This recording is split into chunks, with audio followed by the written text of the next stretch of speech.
Heureux de vous retrouver sur Médian pour le décryptage de l'actualité sanitaire. Et c'est bien sûr dans Hebdo Santé. Bonjour à tous. Nous parlons dans ce numéro de cancer urologique, traitement innovant, des sujets qui ont fait récemment à Abidjan l'objet du 2e congrès de la Société d'urologie de Côte d'Ivoire. Une rencontre scientifique de haut niveau à laquelle ont pris part 19 pays africains et européens. Que retenir de ces sujets d'intérêt? La réponse avec vous, professeur Fofana Aboulaye. Vous êtes chirurgien, urologue, enseignant-chercheur à l'université Félix Houphouët-Boigny, précisément à l'UFA Sciences Médicales d'Abidjan. Bonjour professeur. Bonjour monsieur. Également avec nous, docteur Yao Evrar Kwame. Vous êtes assistant-chef de clinique au département d'urologie du CHU de Treichville. Bonjour docteur. Bonjour monsieur. Alors je précise que vous êtes tous deux membres de la Société d'urologie de Côte d'Ivoire et je voudrais vous dire merci d'avoir accepté notre invitation, participer donc à cette émission pour nous parler un peu de l'actualité de votre discipline qu'est l'urologie. Je voudrais commencer par vous demander de nous présenter votre société savante, la Société d'urologie de Côte d'Ivoire. Merci pour l'occasion que Média TV nous donne pour parler de notre société. Effectivement, la Société d'urologie de Côte d'Ivoire existe depuis 2012 selon la loi 60/315 du 21 septembre 1960 qui régit les associations. Donc nous avons une association légalement constituée. Le numéro c'est le 3185/PASG21. Et c'est une association apolitique qui avait pour but de réunir les urologues, faire la promotion de l'urologie en Côte d'Ivoire et même en Afrique. Et dans les textes de l'association, il y a un bureau qui est élu et on devrait faire des congrès tous les 2 ans. C'est ainsi que le premier congrès s'est tenu à Bingerville en 2014, c'était exactement le 29 et 30 octobre 2014 au Centre des métiers et de l'électricité de Bingerville. Et il y a eu quelques petits soucis, il y a eu la Covid qui est passée par là, et un moment aussi, il y a un grand nombre d'effectifs de nos médecins qui étaient en stage.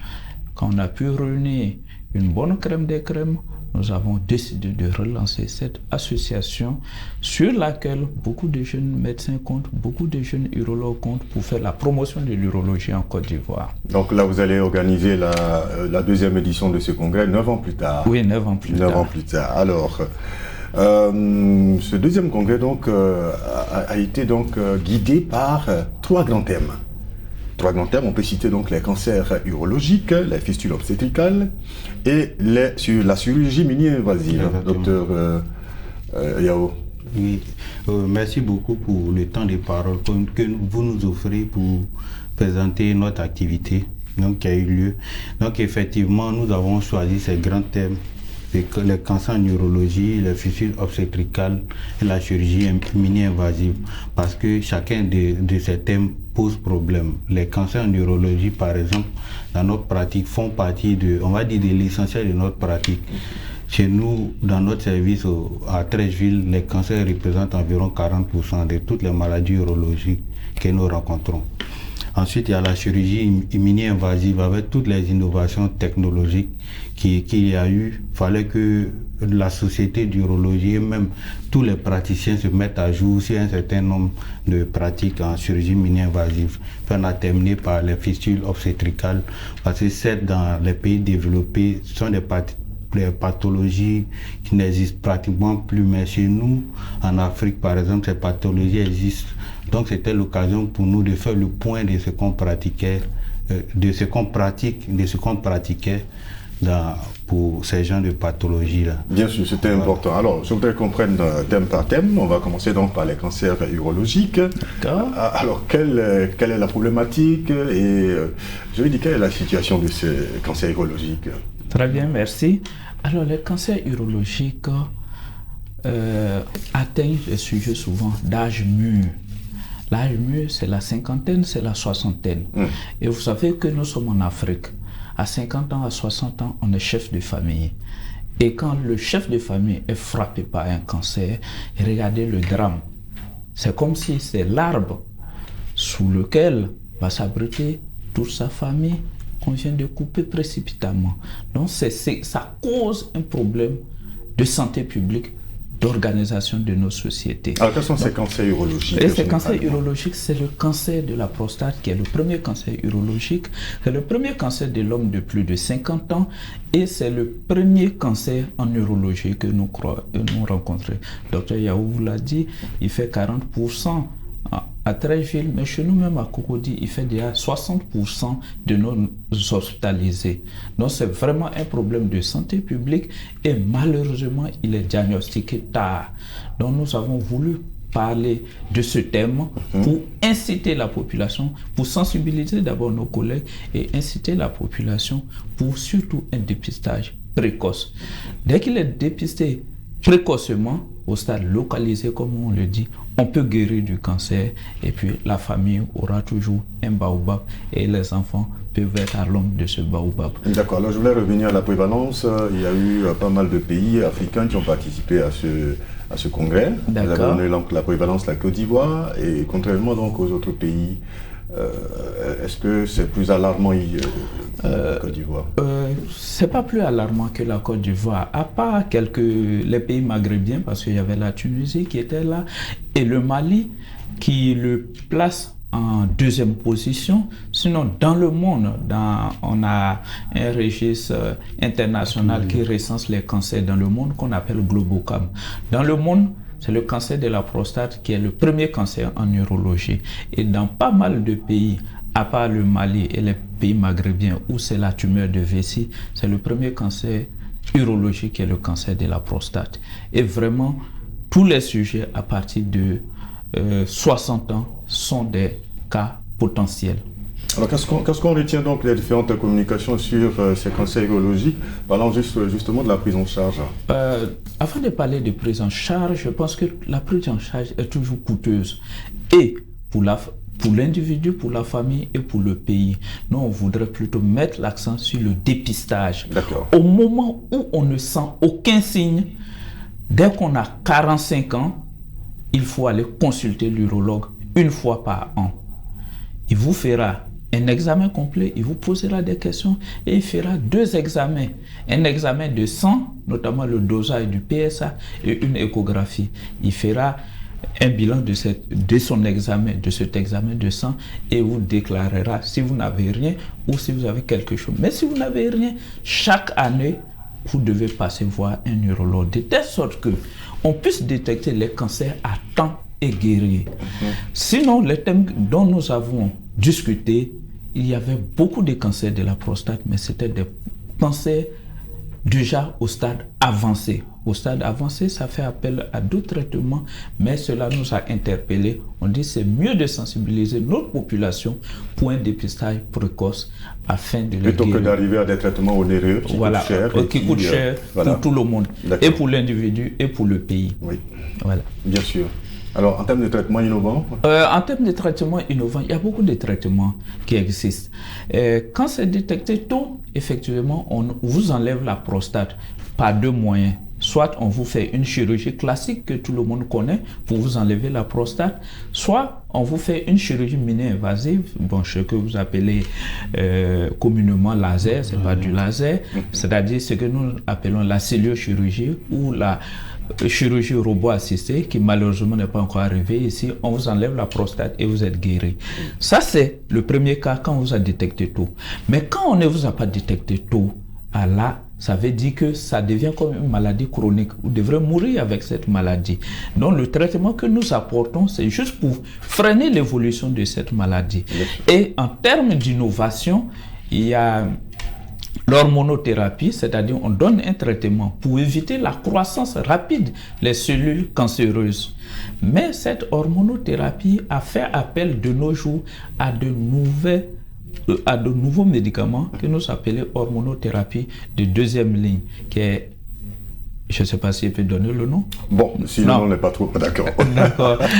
Bon, je donne la DCI, l'acétate d'abiraterone. L'acétate d'abiraterone, je ne vais pas donner de nom commercial pour ne pas faire de la publicité. Bien Mais sûr. quand je dis acétate d'abiraterone, pour tous ceux qui sont spécialistes, on se retrouve. D'accord. Donc l'acétate d'abiraterone a révolutionné ces cancers avancés que nous avons malheureusement chez nous. Mais l'acétate d'abiraterone en Europe ou dans les pays développés, c'est pris en charge par la sécurité sociale.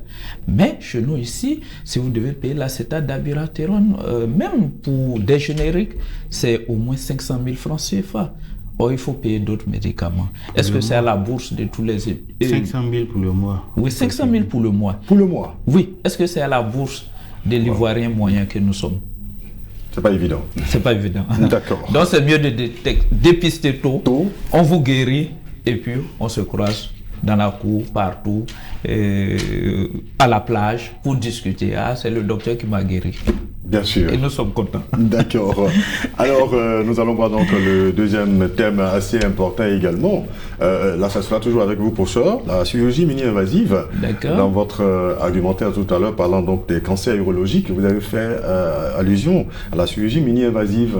D'accord. À un certain moment donné, on peut pratiquer donc cette chirurgie pour enlever la prostate. Oui, bien sûr, bien sûr. D'accord.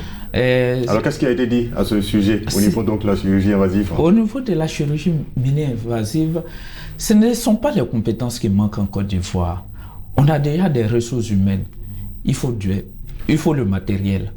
Et je fais l'état de lieu quand je faisais un peu ma conférence, qui était la deuxième conférence du congrès, sur l'épidémiologie des tumeurs de vessie en Côte d'Ivoire et puis les difficultés de notre prise en charge. Alors, il se trouve qu'en Côte d'Ivoire, on a 5 CHU qui sont fonctionnels, 4 à Abidjan et 1 à Bouaké. Et théoriquement, ces CHU, c'est seulement 3 qui sont équipés de matériel de chirurgie mini-invasive, mais les intrants même manquent pour cette chirurgie mini-invasive. Et je pense qu'il y a Adzopé, et puis Azopé et à Boisseau qui disposent d'une colonne mais qui n'est pas encore fonctionnelle. Donc quand on prend le recensement de 2021 qui estime la population ivoirienne à 29 millions, 29 millions pour 5 colonnes, faisons ensemble le calcul. Ouais. Ça veut dire qu'il y a une colonne pour plus de 1 500 000 habitants.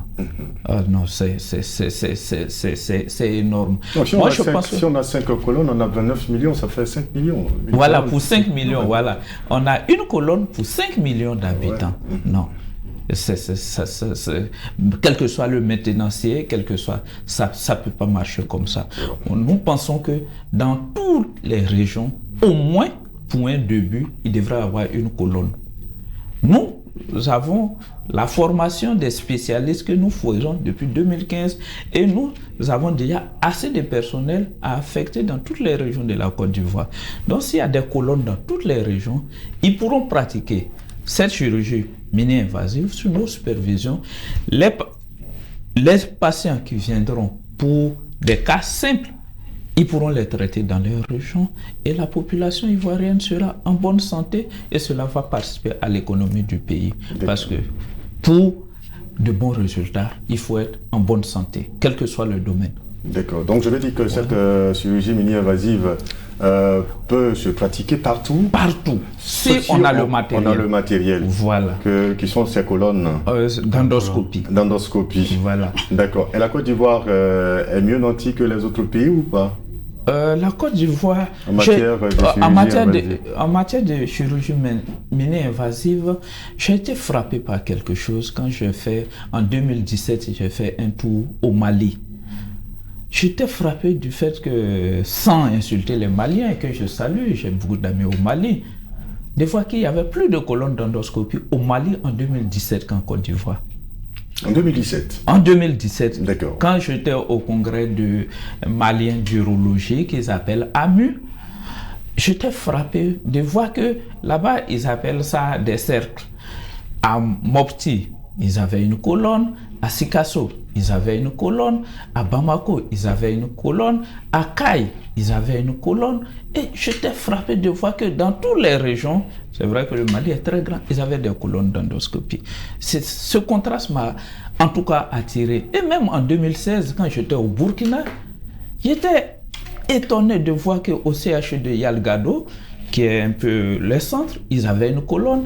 Il y avait un nouveau CHU qui s'appelait Blaise Compaoré. Ils avaient une colonne. À Bobo Djilasso, ils avaient une colonne. Et même récemment, à Wayougouya, qui ne vaut même pas Béoumé, ils avaient une colonne. Je salue mon ami Dr Traoré Thioulé, qui est l'urologue de Wayougouya. Ils avaient une colonne. J'ai dit, mais qu'est-ce qui se passe? Nous qui faisons peut-être 51% de l'UEMOA, on a seulement une colonne à Cocody, à Trècheville, qui n'est pas fonctionnelle. Et maintenant, on vient d'installer 2 qu'on n'a pas encore ouverts à Azopé et à Boisseau. Donc, en termes de recommandations, il va falloir donc mettre des colonnes dans toutes les régions. Dans toutes les régions. Voilà. Nous avons assez d'étudiants formés, assez de médecins formés que l'État de Côte d'Ivoire, notamment la direction des ressources humaines du ministère de la Santé, peut affecter dans toutes ces zones. D'accord. Et nous allons faire un suivi évaluation. D'accord. Voilà, de tous ces cas. Pour renchérir ce que mon maître le professeur Fana a dit à propos de la chirurgie mini-invasive, il faut dire qu'en marge du congrès, on a réalisé un workshop au CHU de Trècheville. Un workshop, un atelier. En fait, il s'agissait de faire la première énucléation au laser de la prostate dans un des hôpitaux de Côte d'Ivoire en collaboration avec une équipe européenne. Donc ils ont fait la fourniture de l'équipement, le laser, les instruments pour l'intervention. Donc on a pu opérer un malade avec succès. Et puis on a fait une fragmentation des lithiases rénales également. D'accord. C'était une belle expérience, ça. C'était très intéressant. Mais il faut dire qu'en termes de technique, ce sont des procédures qu'on peut réaliser. Mais comme le maître l'a dit, on est vraiment limité par le manque de matériel. Vivement, qu'il y ait donc les moyens. On va parler de ce dernier grand thème important qui a meublé également ce deuxième congrès, à savoir les fistules obstétricales. Dr Yao. Ok, les fistules obstétricales, en fait, posent un problème de santé publique chez nous. Et la plupart de ces fistules surviennent d'un contexte particulier. Donc ce sont des femmes qui ont eu un travail prolongé et puis au décours de leur accouchement présentent des complications. Elles ont des fuites urinaires permanentes par une brèche qui se crée soit entre l'appareil urinaire et l'appareil génital. Ça s'appelle la vessie, ça s'appelle l'urétère, ça s'appelle l'urètre. Donc ce sont des pathologies qu'on ne rencontre pas dans les pays développés parce que là-bas très tôt les patientes arrivent à l'hôpital pour les accouchements. Ici, soit à cause du manque d'équipement, ou bien du fait que les centres périphériques soient un peu plus loin par rapport aux populations, on a toujours ces lésions-là. Donc, il était question de faire l'état des lieux des différentes patientes qu'on a opérées en collaboration avec des partenaires et aussi de faire des échanges d'expériences avec d'autres pays comme la RDC, le Gabon et le Congo-Brazzaville. D'accord. Alors qu'est-ce qu'il en ressort?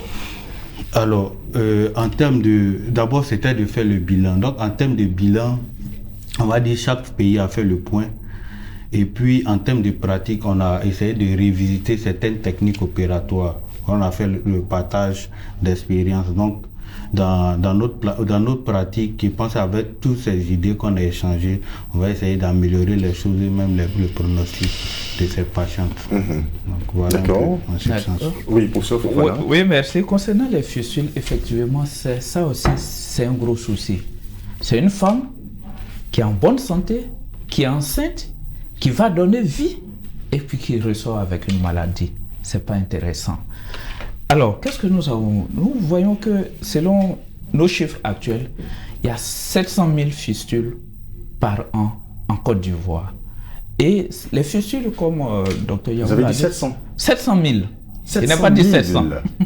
700 000, ajoutez encore 3 zéros. 700 000 fistules. Oui, par an en Côte d'Ivoire. Et les fistules ont existé, même aux États-Unis, les fistules ont existé. Et après, il y a eu un engagement total et des professionnels et de l'État pour éradiquer les fistules. Et comme le docteur Yao l'a dit, ça n'existe pratiquement plus où il y a peu de fistules. Mais malheureusement, dans nos pays en voie de développement, ces fistules sont encore d'actualité pour quelqu'un qui est venu donner vie. Donc nous avons dit quoi? Comme il a dit, nous allons sensibiliser les dames à faire les consultations prénatales et nous allons, peut-être les autorités vont aussi mettre des hôpitaux à proximité des communautés pour que les gens fassent et nous allons les sensibiliser pour leur dire de ne pas avoir peur des césariennes pour ne pas que les travails c'est-à-dire ce qu'on appelle travail au moment de l'accouchement pour ne pas que l'accouchement dure trop. Parce que c'est quand l'accouchement dure, la tête de l'enfant qui est sur la face postérieure de la vessie va écraser cette face postérieure, les tissus vont mourir et puis après ça va créer la communication dont Dr Yao vous a parlé. Mais concernant les fistules, il y a eu le Niger qui était là, qui eux aussi ont assez de fistules à leur niveau. Mais il y a la population aussi qu'il faut sensibiliser, de ne pas faire les mariages précoces et d'espacer aussi certaines naissances, de telle sorte qu'il y ait une bonne maturation de la statique pelvienne des femmes pour ne pas que souvent ces bassins immatures, ces jeunes puissent céder, sous certaines pressions. Et concernant les fistules en Côte d'Ivoire, effectivement, nous saluons au passage l'UNFPA qui a mis une stratégie en Côte d'Ivoire où il y a les points focaux de traitement de ces fistules. Il y a un point à Bouna qui est géré par notre maître, le professeur Klubali Noël, avec notre maître, le professeur Boursou. Il y a un point à Séguéla que moi-même je devrais aller faire un tour là-bas pour voir. Il y a un point à Bodo que notre maître, le professeur Conan Paul Gérard gère. Il y a un point même à Bingerville, à l'hôpital mère-enfant. On fait des pôles de traitement périodique de ces fistules, de telle sorte les fistules qui sont déjà constituées à les prendre en charge et à les opérer. Mais le vrai combat, c'est faire de telle sorte qu'il n'y ait plus de fistules. Il n'y a plus de fistules, voilà. Même si on arrive à assurer une prise en charge. Voilà, parce que faire la prise en charge, ça a un coût. Ça a un coût, bien sûr. Ça a un coût pour le partenaire, pour l'État et les femmes fistuleuses, elles subissent un drame. C'est vrai, ça fait pas mal, mais elles sont expulsées de la société. Parce que, au plan hygiénique, elles sont insupportables parce qu'il y a l'odeur des urines, elle ne peut pas aller au baptême, elle ne peut pas aller aux funérailles, elle ne peut pas aller au mariage. Tout le quotidien, c'est comme elles sont expulsées. Souvent même, ces gens sont répudiés par leur mari. Donc ça peut causer des divorces. Donc c'est comme on revient au problème de santé publique pour quelqu'un qui est venu donner vie et qui sera expulsé de la société. Mieux vaut donc prévenir. Mieux vaut prévenir.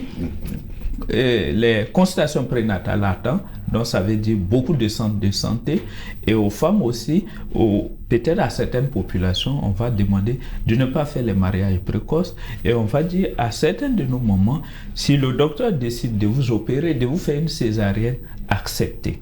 Alors, il se trouve que lors de vos congrès sont organisés donc entre vous spécialistes, les populations ne sont pas conviées. Comment est-ce qu'elles ont l'information? Très bien, une très bonne question. Effectivement, il y a ce que nous appelons à l'université enseignement post-universitaire ou bien formation continue.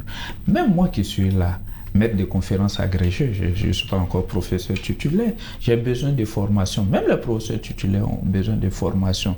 On a besoin souvent de rencontres pour une mise au point ou mise à niveau. Et de là, nous spécialistes, ayant le bagage, nous pouvons mieux la diffuser auprès des populations. Donc ces rencontres sont vraiment importantes. Pour vous, vous en tant que spécialiste. Pour nous en tant que spécialistes et pour la population. Parce que nos médecins des autres régions viennent suivre nos congrès et ils repartent avec de nouvelles idées, avec l'actualité et avec les nouvelles pratiques. Bien sûr. Voilà. Les signes ne changent pas, mais les attitudes changent aussi. Et c'est ce qu'il faut d'ailleurs songer. Voilà. Alors, en termes donc de bilan, on va faire très, très court, très rapidement. En termes de participation, vous avez été satisfait? Nous avons été plus que satisfaits parce que le premier congrès qui s'est déroulé en 2014, on avait 3 pays, le Burkina et le Mali et la Côte d'Ivoire. Pour ce congrès, il y a eu 18 pays plus la Côte d'Ivoire, ça fait 19 pays. Vous voyez que de 3 à 19, il y a quand même 16 qui se sont ajoutés. Voilà. Et pour le premier congrès, on avait 60 communications. Pour ce congrès, nous avons eu 140. Donc, on a doublé même et 20 de plus. Ouais. Et on a eu 250 participants. Et on a eu 6 conférences. Je salue d'ailleurs nos amis sénégalais qui actuellement flambent dans le football. Ils flambent aussi dans certaines choses.